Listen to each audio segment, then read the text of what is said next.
versus Roman Reigns. I think Rusev is winning. Yep. If for nothing else, to keep the quote road to redemption for Reigns, and because they apparently have figured it out now. Have Reigns feud with somebody who insults America in the South, and you're good to go. Yep. Though I have to admit, he was pretty fucking funny on Raw. Yeah, for like 10 minutes, I actually was kind of amused by Reigns' existence. The Miz versus Apollo Crews. I think Apollo Crews is winning. The reason is... As much as I hate to say it, I agree. We're both not really Apollo fans. We know people who are. I get it. Like, I really do. I honestly understand the appeal to him. I just don't care. But yeah, I think Cruz is going to walk out champion. And, it's deserved. He does work hard and whatever. I'm not going to be heartbroken all that much. I'm kind of really indifferent about that. Cena versus Styles. I think Cena's going over because it doesn't make a lot of sense other than, AJ having something to, brag about. I think ultimately if they do have Cena end up putting Styles over, the only way that it's going to benefit Styles is if they set him up to be a main event person. Like, he's going to go for the title shortly after this. Mm-hmm. But I have no idea or any indication of what they're doing, because it seems like they're going to long-term this Cena and Styles thing. Mm-hmm.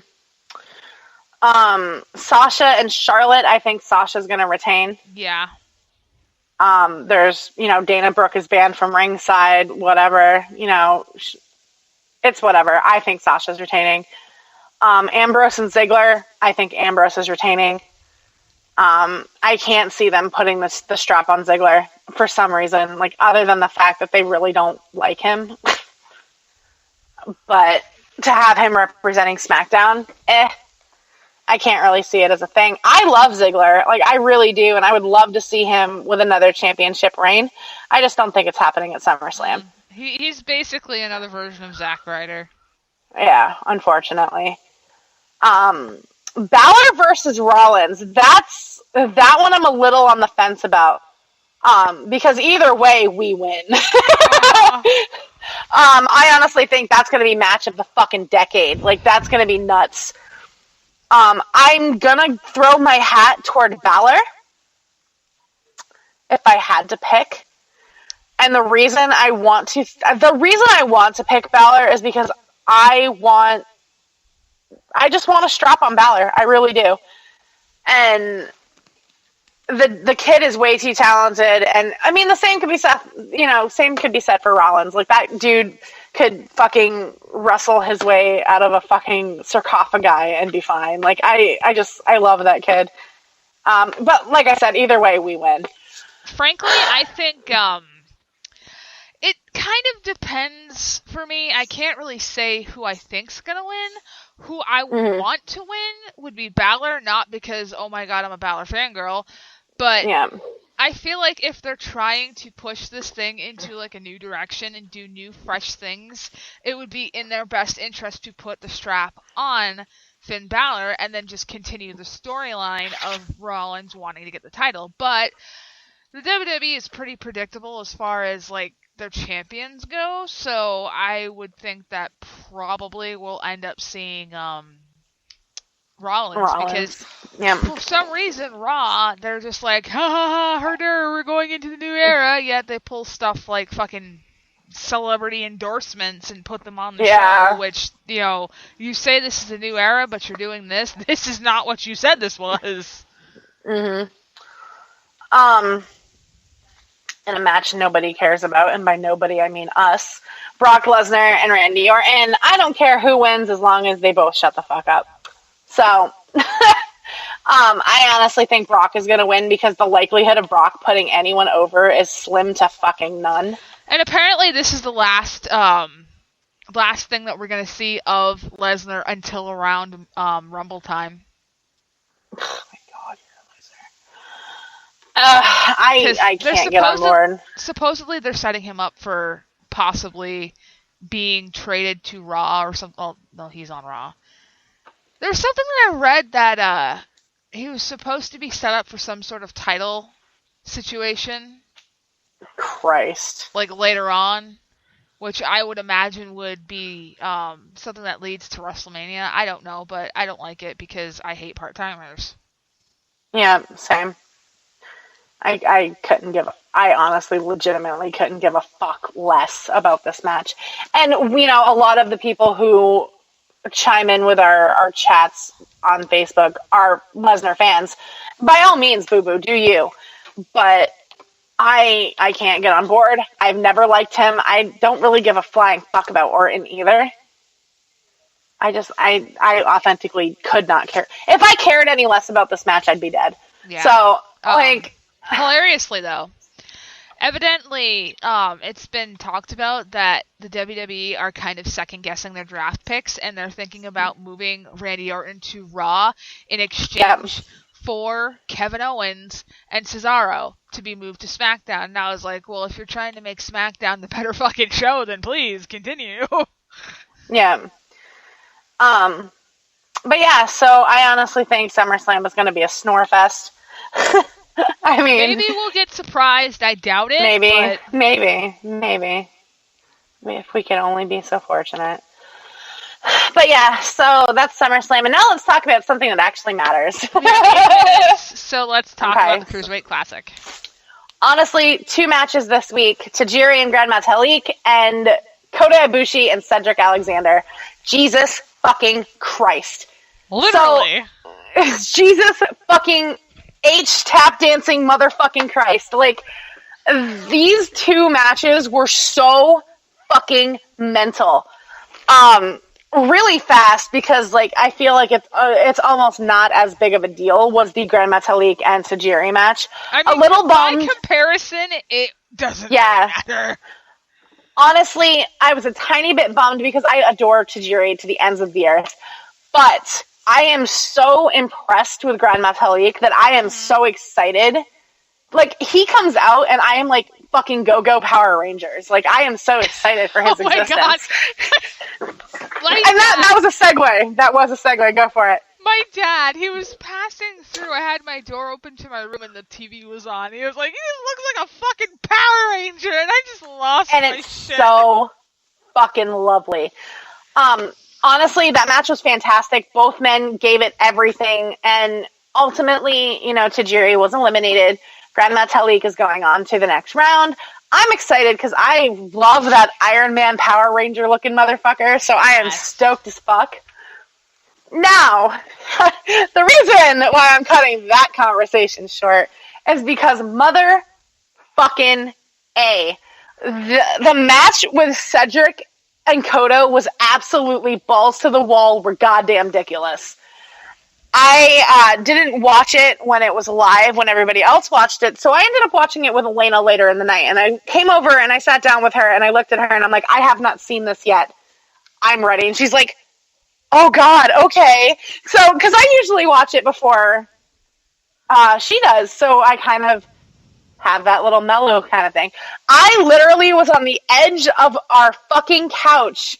And I was sitting on one of the couches, she was sitting on the other, and I had visible goosebumps from watching that match.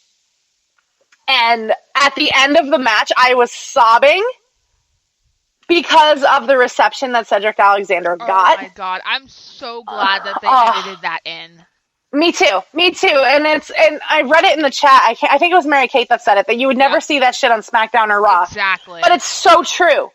Because honestly, Triple H, whether you like him or not, he is a gift from baby Jesus for professional wrestling. And when the crowd started chanting, please sign Cedric, and he just kind of gives them a thumbs up and a smile after hugging Cedric, I literally got weepy because I was just like, this is so beautiful. Like, this is why I like professional wrestling. Mm-hmm. Like, this match and everything with it is why I'm a fan of pro wrestling. The match was absolutely fucking nuts. Like, I can't even put into words how I felt watching that match, because it was, huge impact move after huge impact move after close call cover after close call cover after holy fucking shit, Kota just missed a fucking moonsault, holy fucking shit, Cedric just killed Kota Ibushi in the ring, how the fuck did he kick out of that? Oh my god, Kota Ibushi's fucking Jesus walking on water right now, Cedric just killed him again, and he somehow kicked out. Oh my god, what the fuck just happened? There's a last ride, Golden Star Bomb, holy fuck me, Agnes, fucking Kota Ibushi just won that match. How the fuck did that happen? Honestly, that is that literally match. how I fucking felt watching the entire match. It's like, dude, anytime you heard Kota kick Cedric, like, you can literally fucking feel it. Honestly, like, some of those kicks literally jarred my fucking rib cage. Like, if this is your first exposure to Kota Ibushi, you are welcome, because this shit is absolutely crackers, and Kota's never looked better. He really, honestly, I can't remember a time where he's ever looked better, only because he is facing some fucking grade A talent. Oh, no shit. And, everybody in this tournament has a lot to prove, because they've got this humongous fucking platform, and they are running with the gauntlets. Like, they are just fucking going for it. And that's what makes it a bad match. No, and that's the crazy thing, is like, you've got guys that you don't expect shit out of. Like, I was impressed by guys like, fucking Mustafa Ali, like, guys like, Jesus Christ, Saez, like, fucking, all of these people, even the ones who aren't going on, like the first rounders that got knocked out first, you are not left disappointed by anyone's performance. I can't pick a single person out of the initial 32 that I was disappointed with at the end of round one. And that is so unbelievably special. Like, that's amazing. And I don't know, man. This tournament is like the most revitalizing, like, refreshing fucking thing. And we are literally, like, we are spoiled. Yeah. And I felt so bad, because I had to explain to Elena that the Cruiserweight Classic is like a special thing, because she was like, so after the Cruiserweight Classic, are we going to get another tournament? And I'm just like, I don't want to break your new fan heart. Like, I don't want to tell you that this is a one-time thing, like, this year. Like, I don't want to be... Raw is supposed to get the Cruiserweight division, so... True. And I was just like, I don't want to be the one to tell you that this is kind of a special thing, but okay, I'm gonna let you down gently, girl. I'm gonna let you down real gently. So ultimately, like, at this point in the tournament, like, my head says it's either gonna be Ibushi or Zack Sabre Jr., but my heart says Brian Kendrick. My heart will always say Brian Kendrick. Honestly, I'm still between Ibushi and Sabre Jr. from the get-go. Like, as soon as those brackets were announced, I'm like, girl. Like, girl, that's hard. Honestly, part of me is, like, really psyched at, like, the potential of maybe TJ Perkins. Because, like, Perkins is a dark horse. Like, that kid can go. But, logically, I think it's either going to be the Wizard, because God bless Zack Sabre Jr. with every goddamn ounce of Christianity in the fucking universe. Because, my God, that dude can go. But my super, super Asian heart is like, I need Kota Ibushi, like, for sure. Like, I am, like, super, super Japanese when it comes to that. Oh my God, my pro wrestling boyfriends are always Japanese. It's whatever. Unless it's like The Miz, and then that's just a weird one. Like, I don't even know. I can't explain it. It's like that drunk hookup, and you're just like, meh, after the fact, like, this wasn't the worst thing that could have happened. Because, like, you have a type, and then you end up, like, getting super sloshed and waking up next to someone you don't really normally would. Well, like, we understand. So we have to end the show now because we're seconds away. Join us next week. We'll be on after NXT Brooklyn 2, so keep chatting with us on Facebook. We'll see you guys next week. Thanks for listening.